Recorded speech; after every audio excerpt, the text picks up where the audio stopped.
মানুষদেরকে যে কোনো বেমারের মধ্যে ফু দিলে বেমার শিফা হয়ে যেতে পারে। ক্যান্সারের মতো রোগ শিফা হয়ে যেতে পারে, এইডসের মতো রোগ শিফা হয়ে যেতে পারে, বড় বেমারের মতো রোগ শিফা হয়ে যেতে পারে, মহামারীর মতো রোগ শিফা হয়ে যেতে পারে। জোরে বলেন সুবহানাল্লাহ। সকালে 600, বিকালে 600 তাসবিহাত আমরা পড়বো, সবাই বলেন ইনশাআল্লাহ। সুবহানাল্লাহ 100 বার, আলহামদুলিল্লাহ 100 বার, লা ইলাহা ইল্লাল্লাহ 100 বার, আল্লাহু আকবার 100 বার। বিশ্বনবী মুহাম্মদুর রাসূলুল্লাহ সাল্লাল্লাহু আলাইহি ওয়াসাল্লাম বলতেছেন, সকালে 600, বিকালে 600 তাসবিহাত আমরা পড়বো। এই 4 তাসবিহ যখন আমরা পড়বো, সুবহানাল্লাহ একবারে পড়লে জান্নাতের মধ্যে একটা গাছ লাগিয়া যাবে। জোরে বলো সুবহানাল্লাহ। আলহামদুলিল্লাহ একবার পড়লে জান্নাতের মধ্যে একটা গাছ লাগিয়া যাবে। লা ইলাহা ইল্লাল্লাহ একবার পড়লে জান্নাতের মধ্যে একটা গাছ লাগিয়া যাবে। আল্লাহু আকবার একবার পড়লে জান্নাতের মধ্যে একটা গাছ লাগিয়া যাবে। বিশ্বনবী মুহাম্মদুর রাসূলুল্লাহ সাল্লাল্লাহু আলাইহি ওয়াসাল্লাম বলতেছেন, আল্লাহু আকবার মুমিন বান্দা যখন দিলে জানে বলবে, আসমান আর জমিনের ভিতরে যত জায়গা খালি রয়েছে, এই খালি জায়গা আল্লাহ পাক রব্বুল আলামিন নেকি দ্বারা পরিপূর্ণ করে দিবেন। জোরে বলেন সুবহানাল্লাহ। সওয়াব দ্বারা পরিপূর্ণ করে দিবেন। সুবহানাল্লাহ। আল্লাহু আকবার একবার পড়লে আসমান আর জমিনের ভিতরে যত জায়গা খালি রয়েছে, সবটি খালি জায়গাকে আল্লাহ পাক রব্বুল আলামিন নূর দ্বারা পরিপূর্ণ করে দেবেন। জোরে বলেন সুবহানাল্লাহ। একটু জিকির করে আমি চা পান করিলে বেমারি মানুষ, লা ইলাহা ইল্লাল্লাহ, জোরে লা ইলাহা ইল্লাল্লাহ, লা ইলাহা ইল্লাল্লাহ, লা ইলাহা ইল্লাল্লাহ, লা ইলাহা ইল্লাল্লাহ, লা ইলাহা ইল্লাল্লাহ, লা ইলাহা ইল্লাল্লাহ। ইস্তেগফার সকালে 100 বার, বিকালে 100 বার ইস্তেগফার আমরা পড়বো। আস্তাগফিরুল্লাহ আল্লাযী লা ইলাহা ইল্লা হুয়াল হাইয়ুল কাইয়্যুম আতুবু ইলাইহি। সকালে 100 বার, বিকালে 100 বার ইস্তেগফার বেশি পড়লে রিজকের মধ্যে বরকত হয়। ইস্তেগফার বেশি পড়িলে মালের মধ্যে বরকত হয়। ইস্তেগফার বেশি পড়িলে আওলাদের মধ্যে বরকত হয়। ইস্তেগফার বেশি পড়িলে বেমার আজার শিফা হয়ে যায়। বিশ্বনবী মুহাম্মদুর রাসূলুল্লাহ সাল্লাল্লাহু আলাইহি ওয়াসাল্লাম বলতেছেন, ইস্তেগফার ও তরিকায় পড়লে আস্তাগফিরুল্লাহ আল্লাযী লা ইলাহা ইল্লা হুয়াল হাইয়ুল কাইয়্যুম আতুবু ইলাইহি ওয়ালা হাওলা ওয়ালা কুওয়াতা ইল্লা বিল্লাহিল আলিয়্যিল আযীম। 3 বার দিলে জানে পড়িলে সমুদ্রের ফেনা সমপরিমাণ গুনাহ খাতা যদি আমাদের কাছে হয়ে যায়, সমুদ্রের সমপরিমাণ ফেনা সমপরিমাণ গুনাহ খাতাকে আল্লাহ পাক রব্বুল আলামিন মাফ করে দেবেন। জোরে বলেন সুবহানাল্লাহ। বিশ্বনবী মুহাম্মদুর রাসূলুল্লাহ সাল্লাল্লাহু আলাইহি ওয়াসাল্লাম বলতেছেন, ইস্তেগফার বলো। ইস্তেগফার পড়লে আওলাদের মধ্যে বরকত হয়, রিজকের মধ্যে বরকত হয়, মালের মধ্যে বরকত হয়। দুরূদ শরীফ আমরা বেশি পড়ব, সবাই বলেন ইনশাআল্লাহ। বিশ্বনবী মুহাম্মদুর রাসূলুল্লাহ সাল্লাল্লাহু আলাইহি ওয়াসাল্লাম বলতেছেন, মান সাল্লা আলাইয়া ওয়াহিদা সাল্লাল্লাহু আলাইহি আশারা। যে আমি বিশ্বনবী মুহাম্মদুর রাসূলুল্লাহ সাল্লাল্লাহু আলাইহি ওয়াসাল্লামের উপরে দুরূদ শরীফ বেশি পড়ব, একবার দুরূদ শরীফ আমি বিশ্বনবী মুহাম্মদুর রাসূলুল্লাহ সাল্লাল্লাহু আলাইহি ওয়াসাল্লামের উপরে পড়লে বিশ্বপ্রভু আল্লাহ পাক রব্বুল আলামিন 10 রহমত অবতীর্ণ করবেন। জোরে বলেন সুবহানাল্লাহ।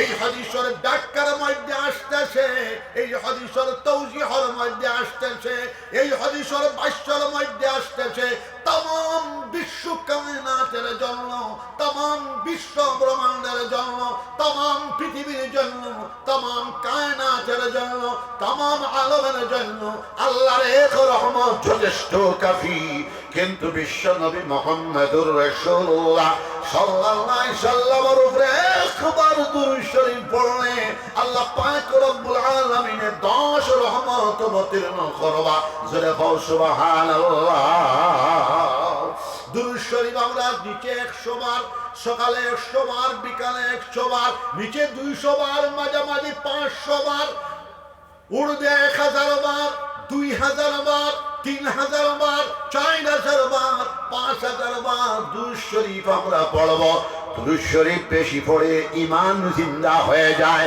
দুরূদ শরীফ বেশি পড়া ঈমানের আলামত দুরূদ শরীফ বেশি পড়লে বিশ্ব নবী মুহাম্মদুর রাসূলুল্লাহ সাল্লাল্লাহু আলাইহি সাল্লামকে খাবে জিয়ারত নসিব হয়ে যেতে পারে দুরূদ শরীফ বেশি পড়লে তন মন ওলিয়াওয়ালা সবটার মধ্যে বরকত হাসিল হয়ে যাবে দুরূদ শরীফ বেশি পড়লে হুজুরে পাক সাল্লাল্লাহু আলাইহি সাল্লামের কবর জিয়ারত বারবার নসিব হয়ে যেতে পারে বিশ্ব নবী মুহাম্মদুর রাসূলুল্লাহ সাল্লাল্লাহু আলাইহি সাল্লাম বলতেছেন মান সারা কবরি ওয়াজাবাত লাহু শাফাআতি ইয়াউমাল কিয়ামা যে আমার কবর জিয়ারত করলো আমি নবী মুহাম্মদুর রাসূলুল্লাহ সাল্লাল্লাহু আলাইহি সাল্লামের জন্য কিয়ামতের দিন এই ব্যক্তিটার জন্য শাফাআত করা ওয়াজিব হয়ে যায় জোরে বলো সুবহানাল্লাহ দুরূদ শরীফ তিনবার পড়ো মহব্বতের সাথে আল্লাহুম্মা সাল্লি আলা সাইয়্যিদিনা ওয়া মাওলানা মুহাম্মদ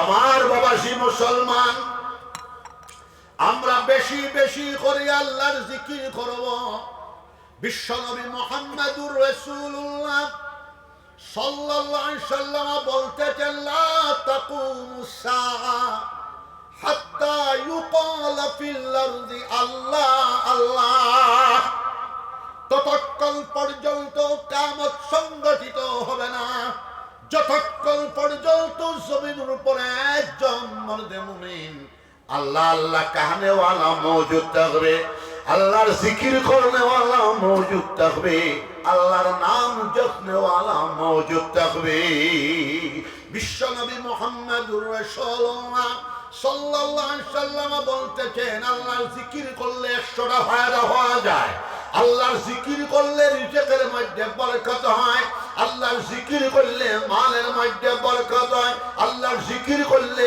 আওলাদের মধ্যে বরকত হয় আল্লাহর জিকির করলে কুওয়াত ঈমানিয়া পয়দা হয় আল্লাহর জিকির করলে কুওয়াতে কলবিয়া পয়দা হয় আল্লাহর জিকির করলে কুওয়াতে রুহানিয়া পয়দা হয় আল্লাহর জিকির করলে আল্লাহর মহব্বত নসিব হয়ে যায় আল্লাহর জিকির করলে আল্লাহর মায়াত জানা নৈকট্যতা লাভ হয় আল্লাহর মহব্বত ডুবিয়া আল্লাহর ইশকের মধ্যে ডুবিয়া ওয়ালিহানা আশিকানা ভাবে আল্লাহর জিকির যদি করিয়া যাও আল্লাহর জিকিরে জিকির করনে वाला মর্দ মুমিনকে টানিয়া আনিয়া আল্লাহ পর্যন্ত পৌঁছায়া দেবে জোরে বলো সুবহানাল্লাহ বিশ্বনবী মুহাম্মদুর রাসূলুল্লাহ সাল্লাল্লাহু আলাইহি সাল্লাম বলতেছেন লা তাকুমুস সাআ হাত্তা ইউকাল ফিল আরদি আল্লাহ আল্লাহ ততক্ষণ পর্যন্ত প্রলয় সংগঠিত হবে না ততক্ষণ পর্যন্ত কিয়ামত সংগঠিত হবে না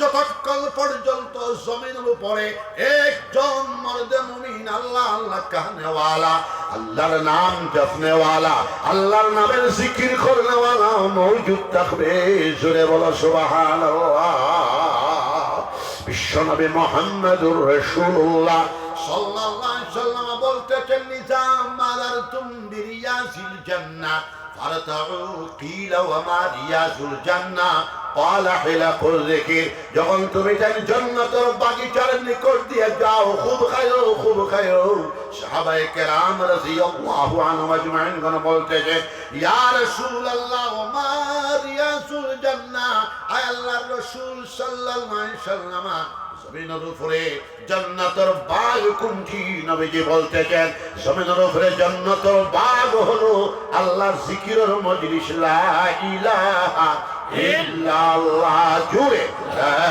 ইলাহা ইল্লাল্লাহ লা ইলাহা ইল্লাল্লাহ মুহাম্মাদুর রাসূলুল্লাহ। আমার বাবা আমি খুব বেমারি মানুষ, এখনো হাড়ও ব্যথা করতেছে ওখানে, এর ফলে ফিটি তো বেদনা করে আর ওয়াজ তো একদিনও রেশ নাই। তো আমি সংক্ষেপ ভাবে কুনাকুনি সব সময় বয়ান দেখার চেষ্টা করি। আজকে 5টা সবক আপনাদেরকে আমি দিয়ে যাব। প্রথম সবক হলো নামাজ। বিশ্ব প্রভু আল্লাহ পাক রব্বুল আলামিন বলতেছেন আকিমুস সালাম ওয়া আতুজ যাকাত ওয়ারকাউ মা'আর রাকিঈন। নামাজ কায়েম করো, সাহেবে মাল হলে যাকাত আদায় করো। অনেকে নামাজ পড়ে যাকাত আদায় করে না, অনেকে যাকাত আদায় করে নামাজ পড়ে না। আল্লাহ পাক রব্বুল আলামিনে তাকরিবান 89টা আয়াতের মধ্যে অথবা 92টা আয়াতের মধ্যে নামাজের কথা কইরা কিয়ামতের দিন সর্বপ্রথম নামাজের সমান হইব, নামাজের প্রশ্ন হইব, নামাজ শুদ্ধ হয়ে গেল। বাকিগুলো আল্লাহ পাক রব্বুল আলামিনে আল্লাহর হুকুমে শুদ্ধ করায়া ডাইন হাত নামায় আমল দিয়া জান্নাতের মধ্যে পৌঁছায়া দিবা। জোরে বলো সুবহানাল্লাহ। আল্লাহ পাক রব্বুল আলামিন বলতেছেন আকিমুস সালাত ওয়া আতুজ যাকাত ওয়ারকাউ মা'আর রাকিঈন। 5 ওয়াক্তের নামাজ আদায় করো, সাহেবে মাল হলে যাকাত আদায় করো। আল্লাহর 3 নম্বর ওয়ার্ডার ওয়ারকাউ মা'আর রাকিঈন, রুকু করনে ওয়ালাদের সাথে রুকু করো, অর্থাৎ জামাতে নামাজ আদায় করো। আল্লাহ পাক রব্বুল আলামিন 21ম সিফারের মধ্যে বলতেছেন ইন্নাস সালাতা তানহা আনিল ফাহশাই ওয়াল মুনকার ওয়া লাযিকরুল্লাহি আকবার। নিশ্চয় নামাজ तमाम ফাহশামি, तमाम বেহাই, तमाम মামনুআত, तमाम নিষিদ্ধ কার্যাবলীর তাকিয়া হকিকতান নামাজ যদি আমাদের হয়ে যায়, নামাজে আমরা আমাদেরকে तमाम বেহাই, तमाम ফাহশামি, तमाम মামনুআত, तमाम নিষিদ্ধ কার্যাবলী, तमाम মুনকারাত তাকিয়া নামাজে আমাদেরকে ঘুরাইয়া রাখিয়া দিবে। জোরে বলো সুবহানাল্লাহ। আল্লাহ পাক রব্বুল আলামিন বলতেছেন ওয়ালা যিকরুল্লাহি আকবার। अलबत्ता अल्लाह का जिक्र सबसे बड़ा है, अल्लाहर जिक्र सबसे बड़ा नमाज अल्लाहर जिक्र।